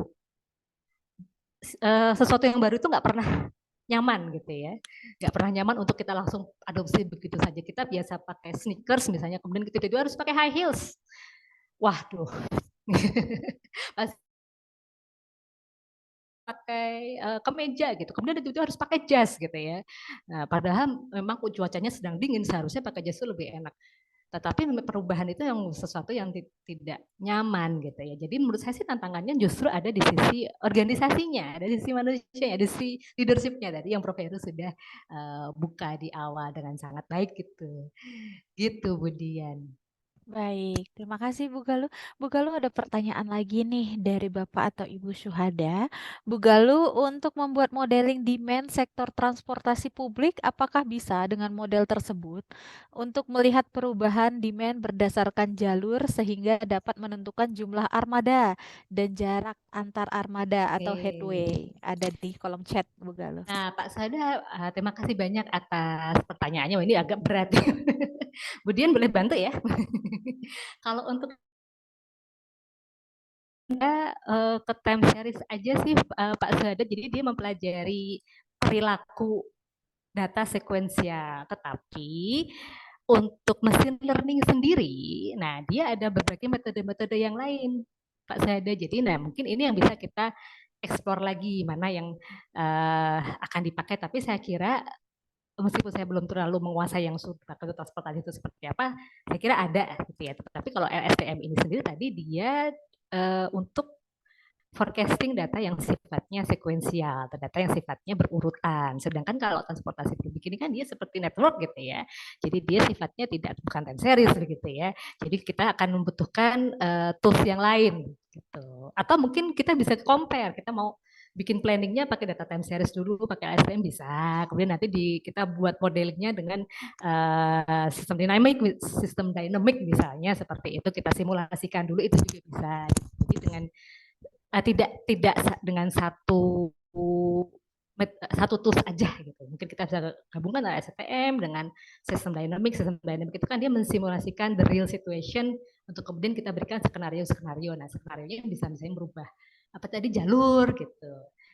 Menentukan jumlah armada seperti apa. Nah, nanti dengan sistem dynamic ini dia bisa pakai simulasi ya, Bapak ya.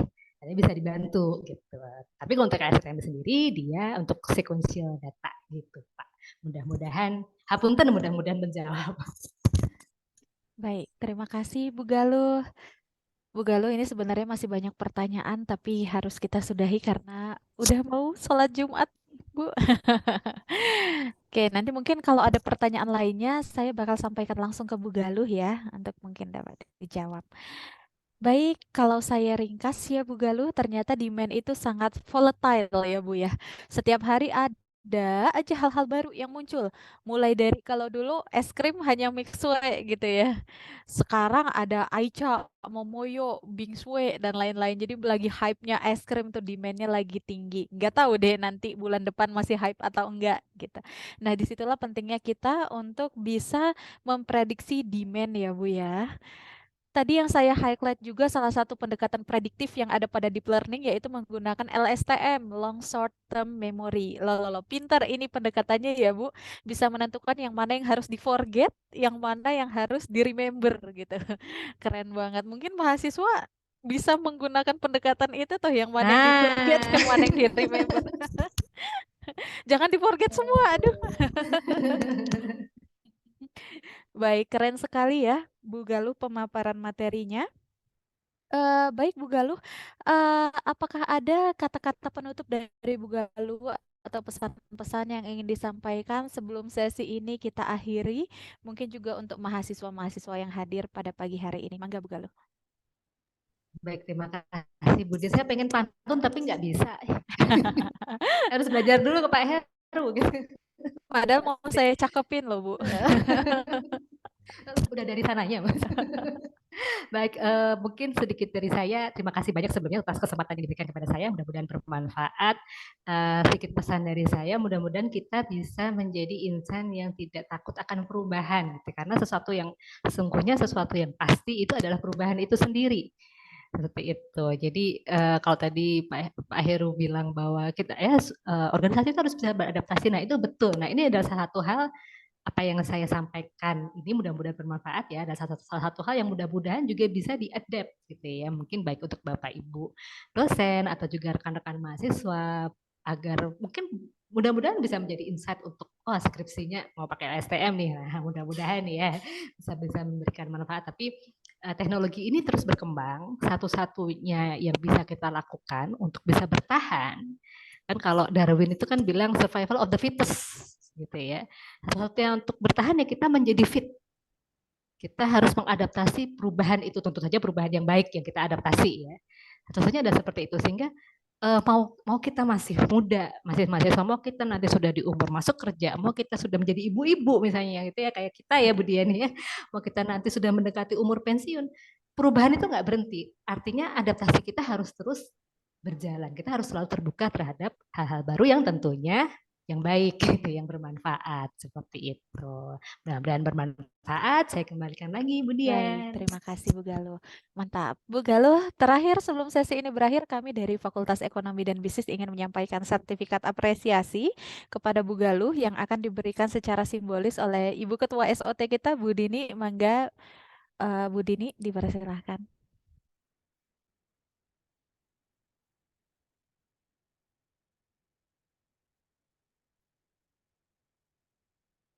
Bisa?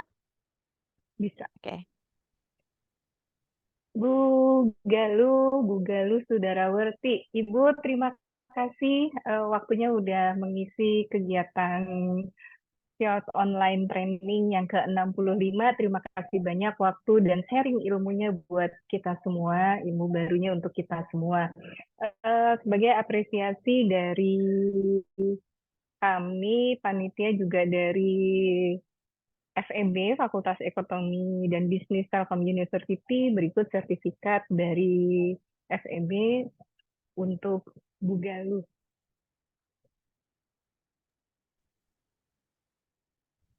Bentar Bu, sedang dalam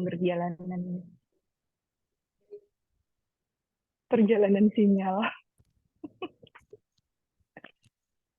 Nah, udah muncul sertifikatnya. Sertifikat ini saya serahkan pada Bu Galuh atas apresiasinya untuk mengisi acara seminar online training Fakultas Ekonomi dan Bisnis Telkom University yang ditandatangani langsung oleh Ibu Dekan, Ibu Dr. Ratri Wahyuningsias, SPMM. Terima kasih Bu Galuh. Bu Dini, saya terima sertifikatnya. Saya kembalikan lagi ke Bu Dian ya. Ya, baik. Terima kasih Bu Dini, Bu Galuh. Tapi sebelum sesi ini diakhiri, jangan kemana-mana dulu Bapak dan Ibu. Ayo kita buka kamera kembali karena kita akan foto bersama dengan Bu Galuh. Ayo kita buka kameranya, pose yang paling cakep-cakep. Tadi Bu Galuh nggak jadi pantun, jadi cakepnya di sini aja ya. Ayo kita buka kamera, kita cakep-cakep. Ayo kita foto bersama. Mangga Bapak dan Ibu panitia mungkin bisa dipimpin foto bersamanya. Ya, baik, terima kasih Bu Dian. Izin kami dari panitia ingin mendokumentasikan untuk kegiatan pada siang hari ini, dimulai dari slide pertama. Untuk berikutnya, 1, 2, 3. Untuk yang berikutnya, 1, 2, 3. Untuk yang terakhir, 1, 2, 3. Baik, terima kasih Bu Dian, kami kembalikan lagi kepada Bu Dian. Baik, terima kasih. Baik, terima kasih Bu Galuh. Semoga sehat selalu. Semoga ilmu yang dibagikan kepada kita semua menjadi amal jariah untuk Ibu ya, yang tidak terputus. Amin ya robbal alamin. Apalagi di hari Jumat, Bu. Semoga menjadi pahala yang berlimpah. Oke. Baik, Bapak dan Ibu, dengan berakhirnya sesi kedua ini, maka berakhir pula seminar online series yang ke-65 dengan tepat waktu, berjalan dengan lancar. Semoga membawa manfaat baik bagi kita semua. Terima kasih Bapak dan Ibu rekan-rekan dari Fakultas Ekonomi dan Bisnis Telkom University, dari Universitas Gadjah Mada, Universitas Muhammadiyah Yogyakarta, dan berbagai lembaga eksternal lainnya yang sudah hadir di pagi hari ini. Luar biasa sekali kita mendapatkan banyak insight pagi hari ini. Baik Bapak dan Ibu, kami persilahkan untuk mengisi form feedback di kolom chat ya Bapak dan Ibu, linknya ada di kolom chat. Form feedback tersebut akan dijadikan sebagai dasar kami untuk memberikan sertifikat kepada Bapak dan Ibu. Mangga diisi link feedbacknya agar mendapatkan sertifikat kehadiran di pagi hari ini. Baik Bapak dan Ibu, seminar online selanjutnya, seminar online series ke-66 akan dilaksanakan pada 15 Desember 2023, 13.30 dengan pembicaranya yaitu Bapak Dudi M. Kurniawan SE MBA, partner KAP Ernest and Young atau biasa disingkat IWay, dan Bapak Dr. Hosam Iwai, Iway, dan Bapak Dr. Hosam Alden Riyad, dosen Telkom University juga. Baiklah, terima kasih banyak Prof. Heru atas materinya yang sangat luar biasa pagi hari ini. Hatur nuhun pisan, Prof. Sami-sami, sami Ibu. Belum matur nuwun juga buat Bu Galuh nih materinya, Baik. saya belajar juga tadi dari Bu Galuh. Itu saya malu nih Pak, senior. Baik. Tursun, Prof. Heru. Oke, sami-sami. Kemudian cerah terus ini. Dari tadi pagi loh sampai siang saya lihat senyum terus, hebat. Berarti Udah dapat pencerahan dari ukurnya Prof. Heru. penuh. Baik, terima Aduh. kasih Prof. Heru, Bu Galuh, Bu Dini atas kehadirannya pagi hari ini. Semoga sehat selalu. Terima kasih juga kepada semua peserta yang sudah antusias di pagi hari ini. Saya Dian mewakili seluruh panitia yang bertugas, pamit undur diri. Semoga membawa manfaat bagi kita semua materi hari ini. Mohon maaf apabila ada kata-kata yang kurang berkenan. Sampai bertemu kembali di kesempatan baik lainnya. Ditunggu kehadirannya ya Bapak dan Ibu di SOT series ke-66 minggu depan. Akhir kata, wassalamualaikum warahmatullahi wabarakatuh. Semangat pagi semuanya. Pagi, pagi, pagi.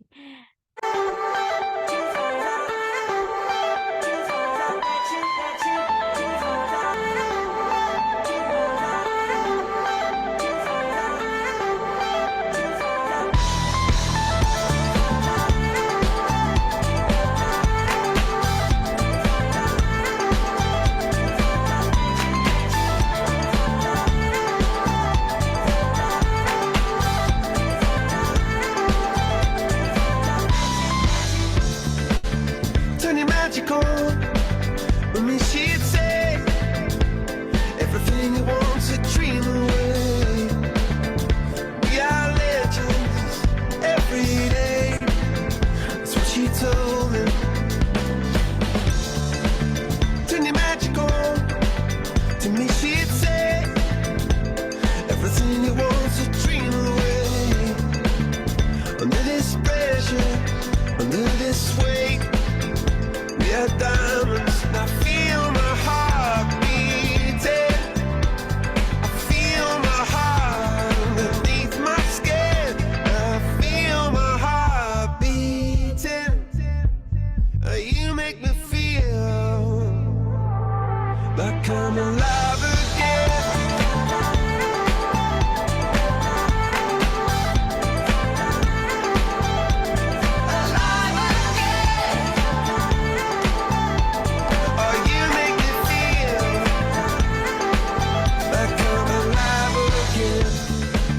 Said I can't go on, not in this way.